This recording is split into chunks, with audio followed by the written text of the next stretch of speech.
going on, guys? Welcome back into today's show. We are back. Another week. Oh, yeah. More data, more news. More fun. More fun. More money-making opportunities. That's what we're going to talk about. We love that. So we are, the market has been pretty choppy the last week. It has been quite choppy. I would say that it's been better the past 5 days than it had the 5 days prior. Yeah. But, yeah, it's been very choppy. Well, we'll talk a little bit about some of the reasons why. I guess if we were to take a step back real quick, is a lot of the geopolitical kind of tensions going on right now. You've got, obviously, Ukraine and Russia. We've got now the ceasefire between Israel and Hamas. That's broken as of yesterday. Yep. They're bombing again this morning. Yep, being that they didn't release the hostages, so that was kind of their reasoning for that. We've got Trump eliminating ISIS leaders and the Houthis and the rebels, and now tensions between Iran are starting to heat back up a little bit. Are those what you would say are the kind of overwhelming reason for a lot of this choppiness, or is it still because of some of the economic data? We got FOMC tomorrow, some of the stuff happening here stateside. Which one is kind of weighing more on the market right now? I would say the people are just positioning and taking defensive positions ahead of the FOMC rate decision, which is which is happening today when you listen to this, but we record this the day before. Yep. So I think that's what the downturn in the market was today. We saw a carry through from the weekend. We had some good economic data last week, and then we also had a follow through on Monday, a really good update in the market. I would anticipate the market would be up or semi-flat and up if we did not have, if the FOMC rate decision wasn't so impactful. But with the PPI and CPI data coming in last week far below expectations in a positive way, Yep. and we haven't had any huge spikes to the other side, I think people are really, the window is closing up for people to take advantage. I think we probably have 60 to 90 days left before the market kind of flips back on its head, given we don't have another catalyst that comes in that gives us a reason to go to the downside. I think there's just more upside catalysts than there are downside. The geopolitical risk with Iran is like almost always baked in with the U.S. Yep. We don't like them. They don't like us, except they're they're barely a developed country. They're very poor. They have a crappy military. So they're really Did not. you see the videos of them like sending Houthi rebels into like, it was like a lake or something, and they're like doing Navy drills. They're putting out propaganda of like them sinking our Navy warships with American flag coffins floating around. Well, they're literally putting around in like little dinghy boats. Yeah, they have this guy back when we were invading Baghdad. I think they call him Baghdad Bobby, and he was a spokesperson for the terrorist group at that time. I don't know what they were called. But essentially, he was on their propaganda, like, "Oh, everything's good," and people were like, "This guy, the spokesperson for the Houthis, making Baghdad Bobby look like a freaking saint," because they were essentially like, "Oh yeah, we attacked all these ships." None of that happened. We attacked them, and we took out 90% of their infrastructure in one kind of strike. That's a factual piece of data. So it's fun. I love watching them squirm. All those like extreme Muslim groups, I love watching them fail and get blown up. I wish it was in color, not in black and white. But I loved watching that one dude just take 2 straight missiles to the car. That's kind of awesome. Strength, or peace through strength, is really that's the only thing they understand. These people are wild. So that's all they understand is strength. I would prefer they just kind of did their own thing and left the world alone, but they believe the world should be ran the way that they think, which is, we don't have to go there. But, yeah, it's pretty awesome. I hope we send another 25 Tomahawk missiles. I would love to see those fireworks. Well, we know that there's definitely a lot of war activity going on right now. Yeah, there is, especially that's still going on in Ukraine and Russia. Well, and it seems like there's some political positioning and jockeying going on with the EU and what they're doing with Ukraine, and almost kind of, in my opinion, seems like they're escalating it instead of trying to. They just don't want to agree with Trump. Yeah, I mean, that's really what they don't want to do. They're so dead set on not doing what Trump So to drive that image that they'd rather push themselves closer and closer to really a war between Europe and it would be like Russia and China. And I think the craziest thing is that would invoke the NATO articles for us, and then we would have to go to war per the NATO articles. So that's why Trump is just not a big fan of the conflict. It's like, look, guys, let's just all get along. Let's, this isn't going to work itself out. If we keep pushing, it's either going to be Russia's going to win or Ukraine's going to win, and everybody's going to lose with both of those outcomes. So if we just stop the bleeding now, everybody goes to their respective corners, everybody loses a little bit, somebody wins a little bit more than the other, that's a better outcome than trying to continuously push towards a war, because that's where we're going to end up at. And then that's going to drag the whole world into it, and then that's not good for anybody. Yeah, I mean, the only thing that it is good for is the industrial war complex and the war machine that ultimately benefits from all of the money that goes into this entire system. And right now it seems like they are very thirsty and have an appetite for escalation versus peace. Yeah, and Macron is not doing great with that. He's always been kind of a weirdo leader to me. He's like dating his grandma. I'm married to his grandma. If you want to go down a crazy rabbit hole, just go down to Candace Owens' entire kind of bit on him and his wife, or i.e., they think it's his dad. I have no idea. They're saying it's not his wife, basically, is what they're saying, and that it's a man, but or whatever she is, she's way older than him, and that's always been kind of weird to me, because I think when they started dating, she was also way old. Yeah. So that guy's always been kind of a weirdo. But I think what's going to eventually happen is the leaders are just going to realize they don't want to bring Europe through that. They're not going to get the financial backing from the United States that they traditionally do, because we do not want to be in a conflict, and we've already sent so much money over to Ukraine. It's going to be best for everybody when there's a total and complete pullout.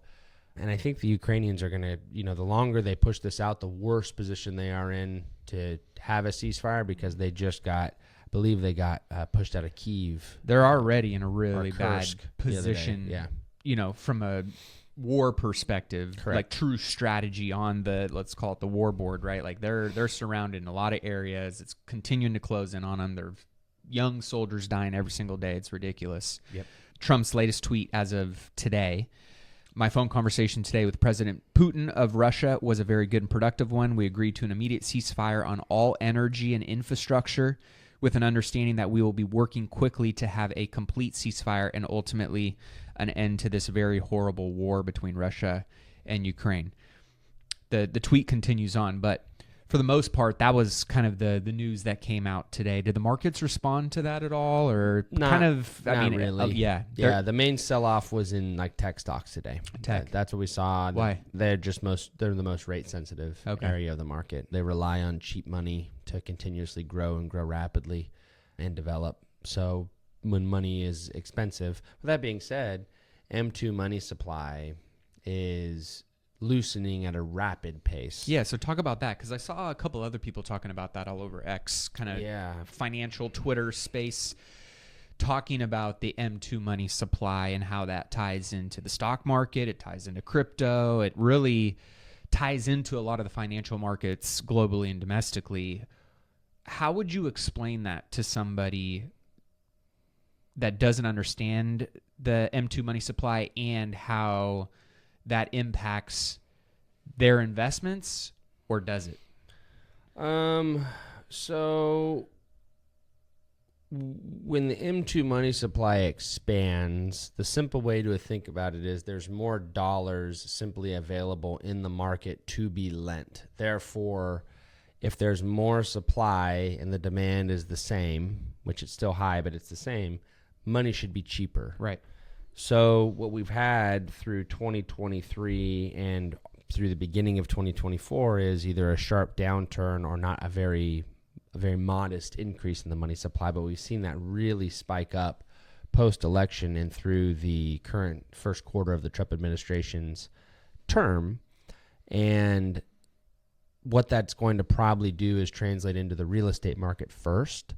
because people will start lending money at a quicker rate to then deploy into assets that they typically lend money for in large amounts, which is real estate, whether it be SFRs or investment properties.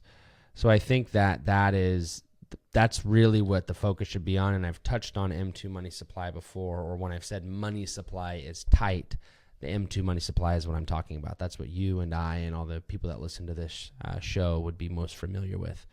That's going to also affect interest rates. As that supply expands, interest rates should also soften or move to the downside. So that's an overall positive for the debt market. And again, something that can really revive the somewhat stagnant real estate market right now. Which we'll talk about here in a quick moment because we got some updates there. What I didn't understand was that the M2 money supply is controlled by the Fed, right? Yeah, all money supply is controlled by the Fed. Right, so it's all controlled by the Fed. Yep. And if they're essentially opening up some liquidity of the money supply and that demand stays the same, we should see it getting lent out in a little bit more of an abundant mindset with probably more favorable terms. Yep. From banks who are getting access to that money supply, right? Correct, yeah. And that typically I would see the movement start in regionals first and then move to the larger banks. Okay. There's going to be probably going to see the most benefit on the investor side first, and then that'll flow through to the single family real estate market. What triggers them deciding to do that? I mean, I know it's a pretty convoluted question, and we're not sitting in the round table of the Fed chairs and all of the people that are essentially making these decisions, but I would imagine that there's some catalysts that lead to them tightening. They're dot plot charts, essentially, which are fairly inaccurate, but that's what they use, and that's just like, hey, we think it's going to be in this. We think the temperature today will be between 0 and 110. It's almost like that. It's like, okay. So they're very broad estimates based on current data, back looking, forward looking, and current, and where we might land in a range. And as long as that range is in an area that they can deem acceptable, then they move forward with the policy. I think the reason that it's now expanding is because it's been contracting for so long. And now we have a clear path that inflation is kind of moving down, and adding money supply back into the market is not going to spike inflation. That's what I was getting at. To me, I guess the loosening of that money supply tells me that they feel more comfortable with the data and what trend or direction it's actually heading in. It feels like we haven't had a lot of confidence in the data over the last couple years, and whether that's accurate reporting because of what administration's in there, if they're trying to make something look better or worse, or it's just the reality of the situation. What we are seeing and what feels like a little bit more accurate data, and just going back to egg prices, right? You and I had been kind of like barking back at each other for 2 years on I'm like, I don't know where you're buying your eggs because I fucking am spending a shitload on my eggs. I felt it the last couple weeks. I'm buying a lot of eggs, and I noticed it in my grocery bill. Not that it's like makes a world of difference for me, but when you're talking about a family of 5 that is on paycheck to paycheck, that's a big deal, right? And so like we're seeing those things start to get felt when you're talking about at the gas pump. I'm feeling it. It's cheaper, and even in California, right? We're the highest on that spectrum, and yet I'm still feeling it. So we're starting to see and feel some of these things actually, and it's still very early in this process. But to me, I guess I'm just trying to connect some of the dots and the correlations between what may have been told to us, but maybe not is the real scenario behind the curtain, versus what we're actually now being told and shown, and it actually starting to be reflected in a lot of the policies that are starting to get carried out. Do you have an investment portfolio and wonder if your financial advisor is overcharging you?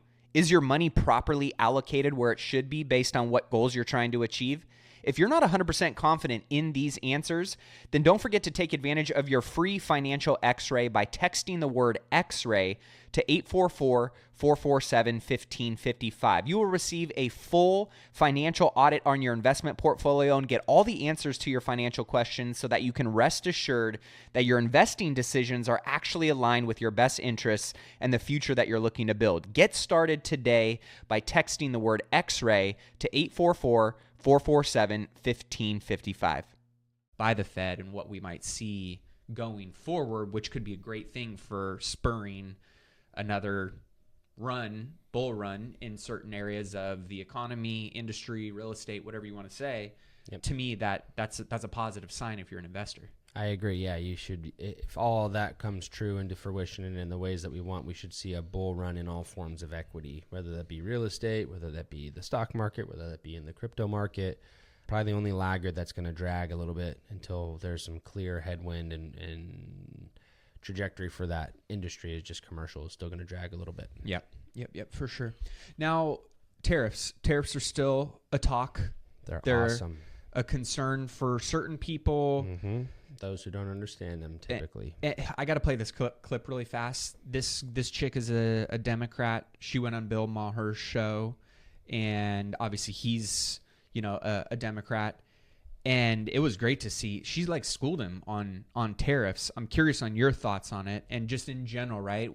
What I hear most people saying and talking on tariffs and forming opinions and making very bold statements about how bad Trump is and what he's doing and how it's alienating our allies and we're creating all these unnecessary tensions and things that's going to crush the consumer and da-da-da-da. She went on here and explained it in a way that I haven't heard anybody explain it in general. And two, the fact that it was coming from the left was even more shocking to me.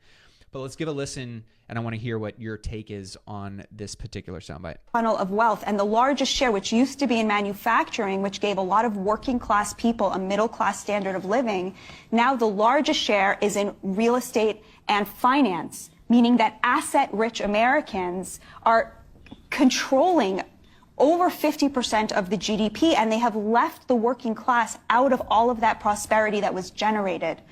That manufacturing is still being done. It's just being done in other countries. It is still for wages we will not work for. That's exactly right.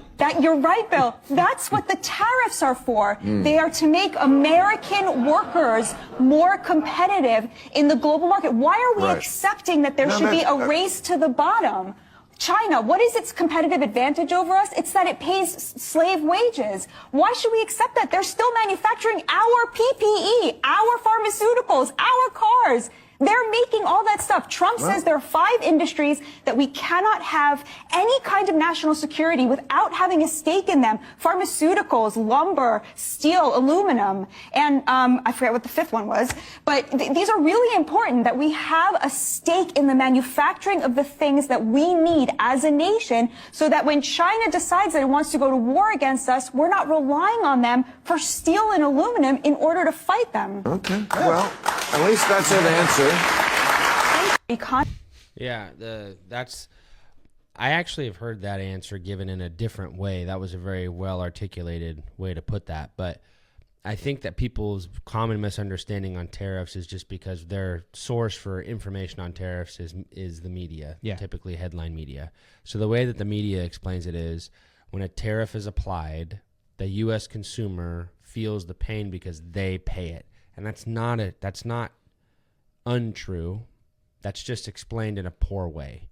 So let's imagine that there is a piece of steel, for example, as a broad item here, and there is a tariff of 25% on steel purchased from Chinese manufacturers.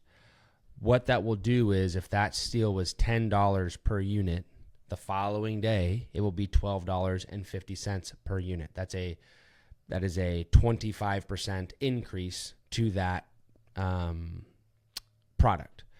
What that will then do is take U.S. manufacturers and immediately, without them having to do any price adjusting, potentially if they were the same price in this example, make them 25% cheaper. Mm-hmm.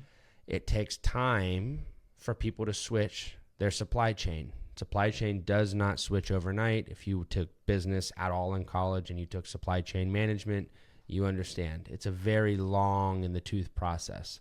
But what it eventually does push and force through is U.S. consumers and businesses to not import those same items that we can produce domestically, but then purchase them from domestic producers. It's going to save them on the shipping. It's going to save them on the cost. What does that do? When we have a U.S. manufacturer that's used to selling 10 units a week that now gets an order of 30 units a week, well, they need to supply that demand. The way they supply that demand is by hiring workers. What workforce do they have in the United States? Domestic. They're going to hire U.S. workers. Those U.S. workers are going to then work, create more tax base, and then they're going to use that money and spend it in the U.S. economy, which flows through to other businesses. Yep. And you rinse and repeat. Does that happen overnight? No. No. I've said the flick of the light switch is what people are used to, because that's what happens when you print artificial and fake money and you use government incentive and you keep stacking on debt. That does give you a little injection or a boost, but it's short-lived. It doesn't have long-term effects. What we're doing right now is we're unwinding that, which people are seeing in the economy and sometimes feeling if they're watching their investments go down a little bit in temporary value. But what should happen in the long run is all of that value that's getting sucked out of foreign companies and importers should be then redirected back into domestic companies, and domestic equities should benefit from that. It probably will take 4 to 6 months from when it started, and here we are 2 months into it. What are we seeing immediately? We're starting to see the 10-year trend down, which we have continued to see. We're starting to see inflationary prices soften on the stuff that was really, really high. Yep. And last thing that it's going to do, and we're seeing in the money supply now, it starts to loosen the money supply. People have more money to spend, so more money can go out into the economy because it's not going to spike our hyperinflation. We can give more money to chase those goods. So all in all, it's a positive. I think it's just a cheap talking point by the left, and typically the far left. And that's exactly why A, they lost the election, and B, their current approval ratings are sub 30%. People aren't buying that shit anymore, for lack of a better term. Yeah. They're done dealing with being told one thing and another thing happening. The writing's on the wall. If all this stuff isn't working, how did, for example, egg prices tank by 25% or more? I mean, the wholesale national egg price is below $4.28. It's down over 50% now. Correct. From when he took office. Yeah, so it was about $6.30 was the wholesale egg dozen price. I think it's like $4.25 now, the wholesale dozen egg price, the national average. Yeah. That is a 50% reduction in cost. That's a huge, huge, huge deal. And the left continues to focus on things that do not have follow through or throughput that is actionable, that people can see in the economy. The second thing that I'll also add on to that is Doge has not been perfect, but has been more right than they have been wrong. And they've been taking their licks when they're wrong, and I appreciate that. And they've been still pushing forward nonstop, trying to just continuously find a budget cut in all these areas around the United States where we have senseless spending. Yeah. Well, I mean, to your point, I was pretty shocked to see this, but the Democratic Party has hit an all-time low in popularity ever, according to the latest national NBC News poll. Just 27% of registered voters said that they have a positive view of the party, which is the lowest it has been, since 1990. Only 7% say those views are very positive. When you've got and the media is obviously, majority of the media is left-leaning. Currently, yeah. I think we're going to slowly see that change. I mean, it was funny to me. This is a perfect example of it. So if you pull this up on the screen, Tone, this is a Market Watch. Gas prices are heading below $3 a gallon. Why that's not actually a good thing. When the last handful of months they've been saying, how high prices are under Trump and this and that, right? Now they're trying to spin these things in a way where I think people are just so tired of seeing this gaslighting as if we're fucking idiots. Yeah. Right? Like the common sense of like, you can continue to lie to our face and we don't actually like see right through it anymore. Those days are long gone. I mean, most of the people I know, whether you're left or right, they are scrutinizing the media, where they are getting their media, and what the media is actually saying to them more than ever before, especially younger generations. The older generations are still a little bought into their favorite news stations. But even then, like my dad was always watching the news. He barely watches the news and he just goes on X. Yep. Right? I mean, like, and he's in his mid to late 60s, 66. So it's like, I think more and more people are going to continue to wake up to that kind of stuff. They're going to continue to call those things out.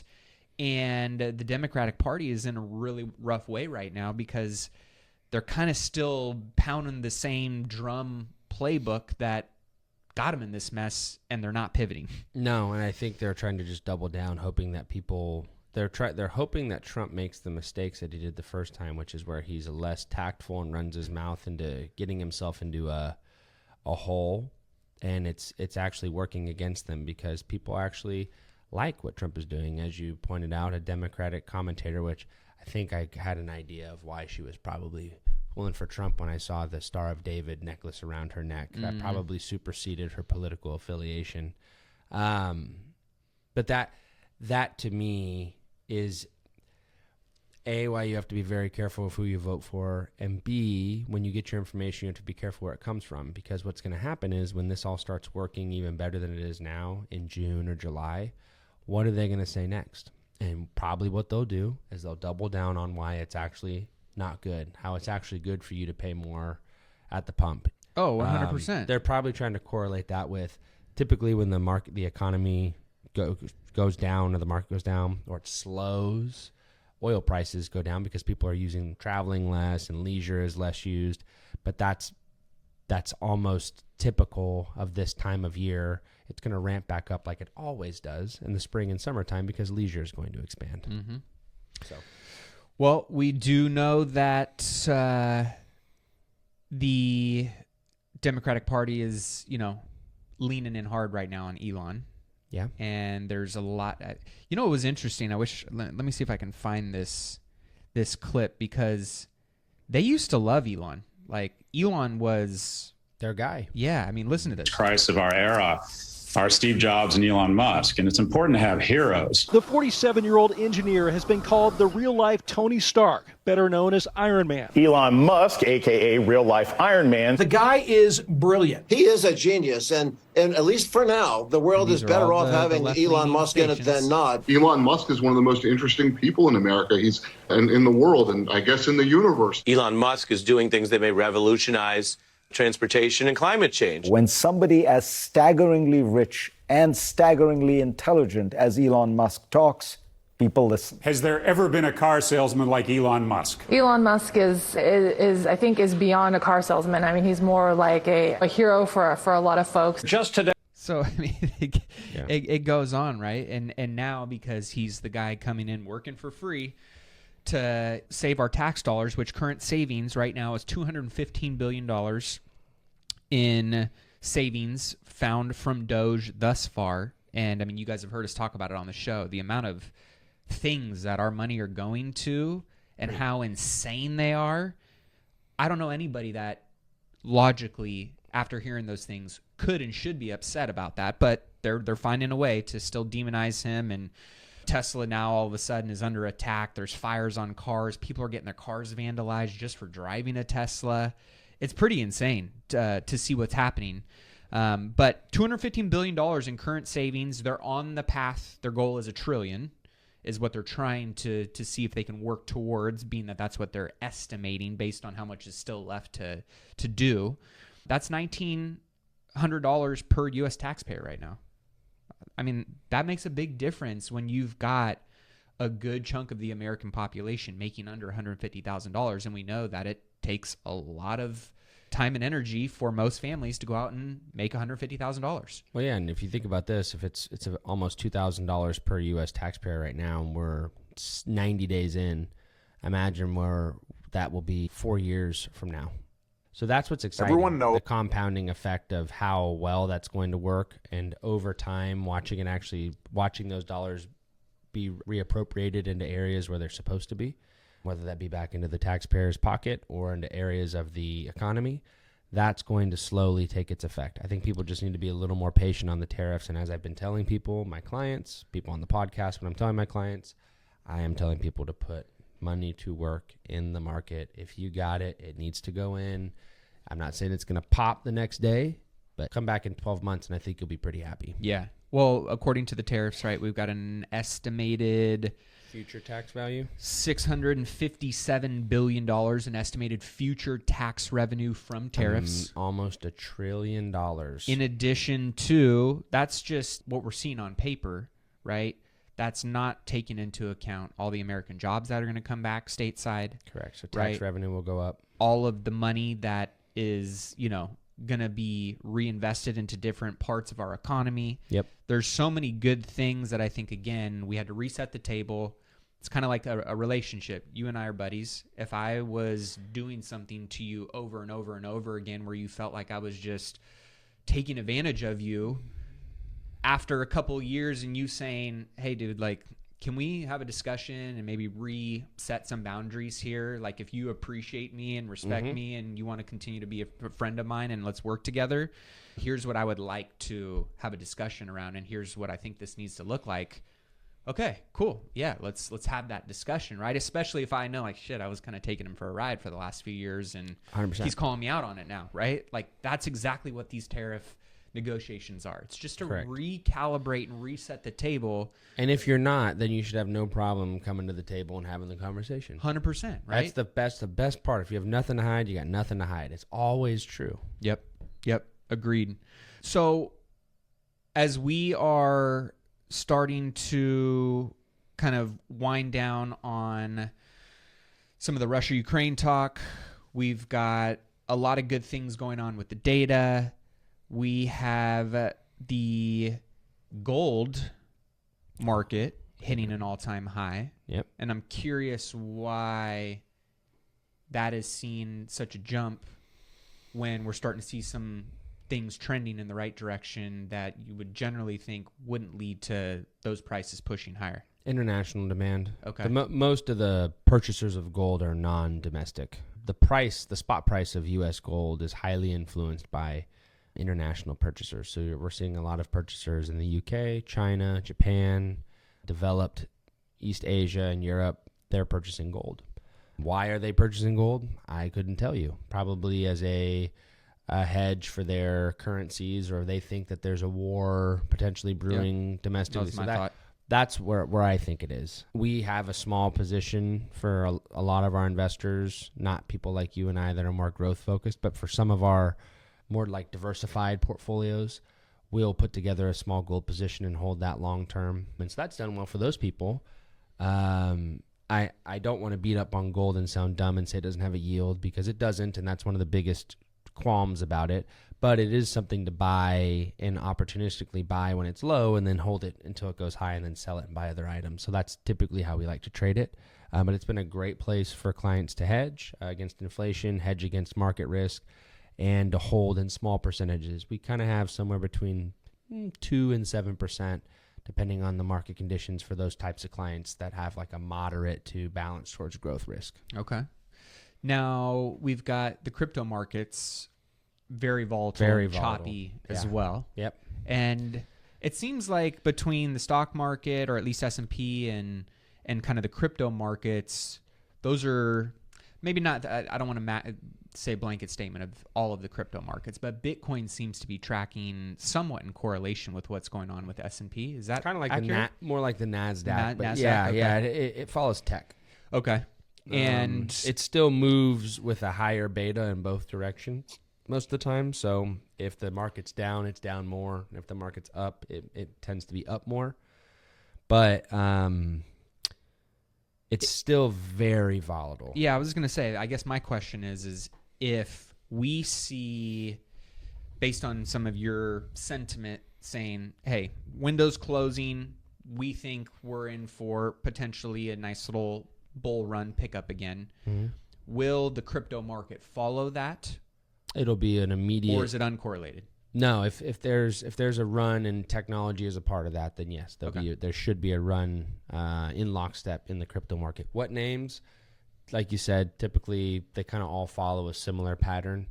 But your big ones, Bitcoin, Ethereum, Ripple, Solana, those should all have a good Cardano. Those should all run pretty well. Anytime we see up days in the stock market, not necessarily correlated, but I would say highly correlated. They're not black and white, one for one correlated or inversely, but they're pretty highly correlated. Meaning when the market's up, you probably can expect crypto to be up. When the market's down, you typically can expect crypto to be down. Got it. Well, we know that Michael Saylor is still very bullish on Bitcoin. He just got another, $10.7 million loan to buy, another... Like 300? Something like that. Yeah. I mean, that puts his position now and MicroStrategy's position. They own almost 500,000 Bitcoin worth over $41 billion. I sent you a text. I was like, who the fuck is still giving this guy money on loans to go and buy Bitcoin? I mean, he owns more Bitcoin than the entire United States government does. More than double. Like 2 or 3x, right? Yeah, I think we have like 191,000 in the newly established reserve.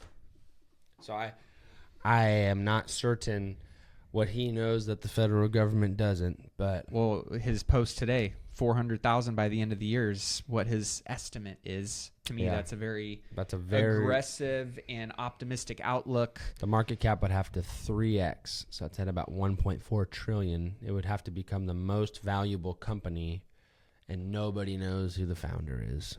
Isn't that wild? That's wild. Yeah, that's kind of crazy to me. But it is a great place to speculate if you like speculation. I think the store of value argument is kind of out the window until it isn't anymore and people want to talk about it. But it's a great place to speculate. I think that slowly people will realize that other crypto projects have a lot more validity for long-term usage than Bitcoin does. Yeah. So that's going to be my long-term I think it's opinion. still going to be the backstop of the crypto market, but I think, to your point, the altcoin market and many of those projects seem way more promising to me, way more reasonable in terms of their utility and access and absorption and adoption into like real life. Correct. Yeah. I still struggle to see it with Bitcoin, but it's obviously been proven that it can hold its value, and volatility wise it's a challenge, but it still obviously is a valid investment vehicle that people are looking at. Yep. And I think as regulation slowly trickles in and we see more of these spot ETFs get approved, it'll start being more. We have some access to it now through some of our portfolios for higher risk clients that we can get some Bitcoin exposure. So we typically do it through the ARC ETF, Kathy Woods. So yeah, it's there. Yeah. You'd rather have some exposure to it than not, but yeah, it's an exciting time for the crypto world, and I think it's what I'm really more excited about, how it's going to like transform and what that's going to translate into for our financial markets. Yeah, very cool. Taking a pivot over to just some quick real estate updates. U.S. home values saw their slowest growth in 18 months, rising just 2.1% year over year. I think people got very spoiled, and the expectations around what kind of appreciation and equity growth we were going to see and experience in homes obviously cooled off when the Fed pivoted about 18 months ago, hence why we're not seeing as much aggressive growth there, while mortgage payments climbed 3.3%. So not a ton of arbitrage there. And inventory has continued to jump and really kind of close that gap from where we saw inventory at relatively healthy levels pre-COVID, getting back close to that level, actually. Inventory jumped 15.4% annually to 1.04 million homes. This is the highest February supply since 2020. I'm ready for it to get back to normal. So I am so ready. 500,000 homes off? Yeah, right around there. Yeah. 1.5 million is normally the amount of homes we have available to purchase. So according to Zillow's February market report, the U.S. housing market had its slowest growth over the last year and a half. The chief economist of Zillow, Skylar Olson, quoted, "Buyers and sellers didn't jump back into the housing market as expected in February, but lower mortgage rates should encourage them in March. Aside from costs, buyers are gaining a leg up in a few areas of the market. For one, they'll see more options when they start shopping. So more supply, obviously. 1.04 million homes were on the market last month, more than in February since 2020 and 15% more than last year. That's despite a nearly 5% slowdown from last year in the flow of new listings to the market. Affordability continues to present a challenge for those who have been wanting to buy a home, but the lower rates we've seen so far in March are steadily slicing off portions of monthly mortgage payments. That, combined with flatter home value growth and wage growth that outpaces rent growth means that some long-term savers are likely catching up to a down payment that may have felt out of grasp for years. Economic uncertainty is providing a counterbalance right now, one that will be felt in some areas of the country more than others. People tend to shelter in place when the future of their job or industry is uncertain. So a little bit of that kind of uncertainty through this new administration transition, some of these new policies, that may be tying into what people are seeing and feeling in terms of this stagnation and this staleness that is being felt in the market. I'm talking to a lot of people right now, and they're going, man, I'm seeing this slowdown. I'm feeling this. Is the market going to crash? Is the da-da-da-da? And there's all this concern. And my quick answer is no. And if anything, I am more bullish right now. Just as you're like going, hey, if you've got some free cash laying around, put this into the market, right? I think it's a great time. Right now, if you're an active real estate investor, which my head's always on a swivel, 24/7, 365, I'm opportunistic, right? I'm looking for opportunities. I believe that right now is one of the best markets for finding deals. They're hard to find, but when you find them, they are not just okay deals. They're excellent. These are phenomenal deals. So I am encouraging anybody that is, whether you're looking to get just a little single family house, you want to buy a duplex, a fourplex, you want to buy your first commercial property, right now is the time. Don't try and time the market. If you can feel the sentiment being this fear index, right? This volatility index being high and people being fearful, these are the best times to get in 100% and start having conversations, make offers, and really put yourself out there. Because, yeah, it'll require a little bit of more energy and effort to go into finding these opportunities. But when you come across one, you're not just talking about a little tiny diamond. You're looking at a massive gem. There's some real deals out there. So I am excited about kind of this slowdown right now, to be totally honest with you. And I'm okay if it stays this way for a little bit longer. We've been talking about things probably picking up in the second half of the year, Q2, which is right around that time of what we're expecting the first rate cut of 2025 to take place, right? And all the good from tariffs line up. It's kind of the perfect storm forming, and I'm forecasting it's going to be awesome. Well, housing starts increased to 1.5 million, the annual rate in February. The length of time from start to completion also declined. Building permits are up.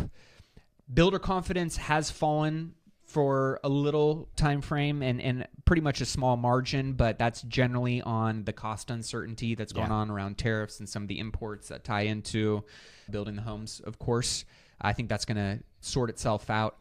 And distress, though, we're not seeing any major distress pick up in the market. The share of mortgage loans in forbearance decreased slightly in February to 0.38%.